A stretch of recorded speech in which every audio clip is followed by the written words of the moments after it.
Hello students. Last video में हम अपना चैप्टर रिकवरी ऑफ टैक्स कर रहे थे। आज हम उसी को कंटिन्यू करेंगे। आज हम मोड्स ऑफ रिकवरी के बारे में पढ़ेंगे, क्या क्या मोड्स है जिसके थ्रू जो असेसिंग ऑफिसर है वो क्या कर सकता है, रिकवरी कर सकता है किस चीज़ की, टैक्स की। From salary. जब भी क्या है, हम किसी भी बिजनेस में, किसी भी स्कूल में या फिर किसी भी ऑफिस में हम जब वर्क करते हैं तो वहाँ पे क्या है, हमें सैलरी मिलती है।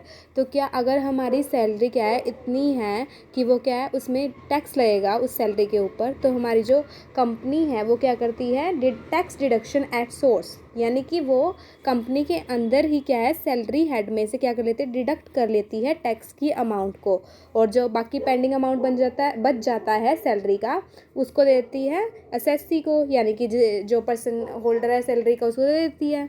तो क्या है, जो अमाउंट बच गया टैक्स का जो कलेक्ट किया था किसने, कंपनी ने, वो उसको किसको पेमेंट करेगी, सेंट्रल गवर्नमेंट को। सेंट्रल गवर्नमेंट को पेमेंट करने के लिए कंपनी जो है वो लायबल है अगर उसने टैक्स की डिडक्शन की है। अगर सपोज कोई कंपनी क्या है टैक्स की डिडक्शन नहीं करती है सैलरी में से, और सैलरी हमारी इतनी है कि हमें टैक्स की पेमेंट करनी ही पड़ेगी, तो क्या है, हमें पर्सनली लायबल हैं हम टैक्स की पेमेंट करने के लिए। एग्जाम्प्ट, यानी कि अगर हमारी सैलरी क्या है ऐसी है जो क्या है एग्जम्पशन लिमिट के अंदर आती है, जिससे क्या है छूट मिलती है हमें टैक्स की, तो क्या है तो हमारा डिडक्शन नहीं होगा टैक्स का। नेक्स्ट हमारा पॉइंट आता है collection from persons who owe money to assessee. इसमें क्या है, असेसिंग ऑफिसर जो है वो टैक्स की रिकवरी कहाँ से करेगा, ऐसे पर्सन से करेगा जिसको क्या है पेमेंट करनी है, किसको, असेसी को। यानी कि असेसी का कुछ अमाउंट है और वो क्या है उस पर्सन के पास है, उस पर्सन को असेसी को देना है। तो टैक्स रिकवरी ऑफिसर क्या करेगा, कम्युनिकेट कर लेगा उस पर्सन से और क्या है उससे टैक्स की पेमेंट ले लेगा। और सेकंड पॉइंट आता है कि उस पर्सन को नोटिस देगा, और जो क्या है अगर किसी का जॉइंट अकाउंट है उस पर्सन के साथ तो उनको भी नोटिस भेजेगा, और जब तक ये क्वेरी सोल्व नहीं हो जाती तब तक वो क्या है किसी को भी मतलब उस अकाउंट में से पैसा निकालने नहीं देगा। नेक्स्ट हमारा पॉइंट आता है application to court for payment of money in court custody. अब क्या है, हर एक पॉइंट में हमारे क्या सेक्शंस गिवन है, तो ज़रूरी नहीं है कि आपको सारे सेक्शंस याद होंगे, मेन सेक्शन जो है आप याद कर सकते हैं। अगर ना भी हो तो मतलब अगर नंबर आपको स्कोर करना है, हाई स्कोर करना है, तो आपको सेक्शंस याद करने पड़ेंगे। कुछ मेन सेक्शंस याद कर लीजिए, जैसे मोड्स ऑफ रिकवरी का सेक्शन क्या है, और जो रिकवरी ऑफ टैक्स का सेक्शन क्या है। तो ये मेन सेक्शन अगर आप याद कर लेंगे तो बहुत ही ज़्यादा बेनिफिशियल होगा आपके लिए। लेकिन पेपर में गलती से भी अगर आपको डाउट है ना कि आपका ये सेक्शन गलत हो सकता है तो इसको ना लिखें, क्योंकि नंबर कटने का बहुत ही ज़्यादा डर हो सकता है, आपके नंबर कट सकते हैं।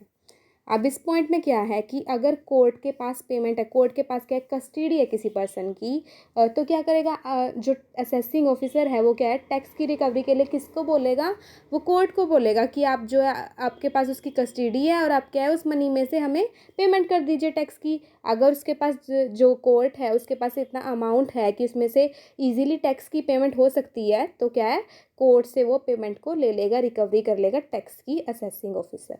नेक्स्ट हमारा पॉइंट आता है distraint and sale of movable property.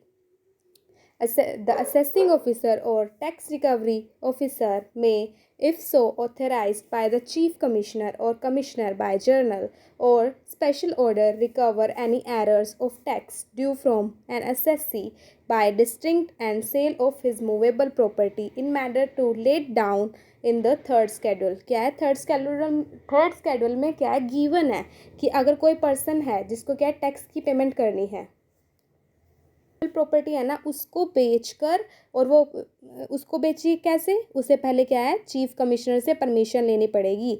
Special order पे ही वो क्या कर सकता है, असेसिंग ऑफिसर मूवेबल प्रॉपर्टी को सेल कर सकता है और उसके थ्रू क्या है रिकवरी कर सकता है टैक्स की। नेक्स्ट हमारा पॉइंट आता है रिकवरी थ्रू स्टेट गवर्नमेंट। इसमें क्या है, जो असेसिंग ऑफिसर है वो क्या है हेल्प लेगा किसकी, स्टेट गवर्नमेंट की। स्टेट गवर्नमेंट क्या करती है, अलग अलग टाइप के टैक्स लगाती है डायरेक्टली किसी पर्सन पे, like municipal tax, local rates पे कुछ टैक्स लगाती है।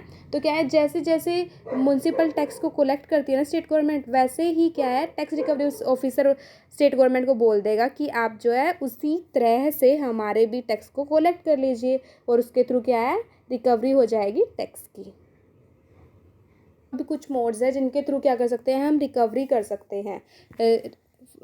नेक्स्ट है रिकवरी बाय लिटिगेशन। क्या है लिटिगेशन के थ्रू, यानी कि अगर कोई ऐसा रूल है, ऐसा प्रोविज़न है जिसके अंडर हम क्या कर सकते हैं केस फाइल कर सकते हैं उस पर्सन एसएससी पे कि उसने जो है हमारी टैक्स की पेमेंट नहीं की है, तो क्या है लिटिगेशन के थ्रू भी हम जो है उसको सू करके भी रिकवरी कर सकते हैं टैक्स की।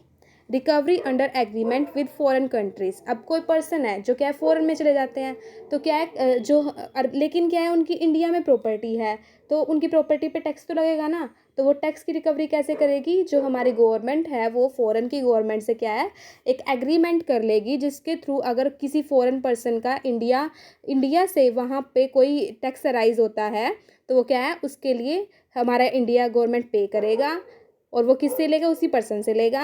और ऐसे ही फॉरेन कंट्री में अगर हमारा इंडिया का कोई पर्सन फॉरेन में रहता है और उसकी प्रॉपर्टी इंडिया में भी है, और इंडिया में भी वो टैक्सेबल इनकम के अंडर आता है और उसको पे करना पड़ेगा टैक्स, तो क्या है वहाँ की फ़ॉरेन जो गवर्नमेंट है वो टैक्स लेगी उस पर्सन से और क्या है इंडिया में ट्रांसफ़र कर देगी। अब नेक्स्ट पॉइंट आता है recovery by penalty, interest, fine and any other amount. क्या है पेनल्टी के अंडर, इंटरेस्ट के अंडर, फाइन के अंडर, या फिर किसी और अमाउंट के जो ड्यू है उस असेसी की, तो क्या है उसकी भी क्या है रिकवरी कर सकता है असेसिंग ऑफिसर। ये हमारे कुछ अदर मोड्स थे और मोड्स ऑफ रिकवरी थे। इस वीडियो में हम मोड्स ऑफ रिकवरी को ही कंप्लीट करेंगे बस। अब नेक्स्ट वीडियो में हम क्या लेके आएंगे आपके लिए रिफंड ऑफ टैक्स। अगर आपको हमारी वीडियो पसंद आई हो तो लाइक करें, कमेंट करें, सब्सक्राइब एंड शेयर ऑल्सो।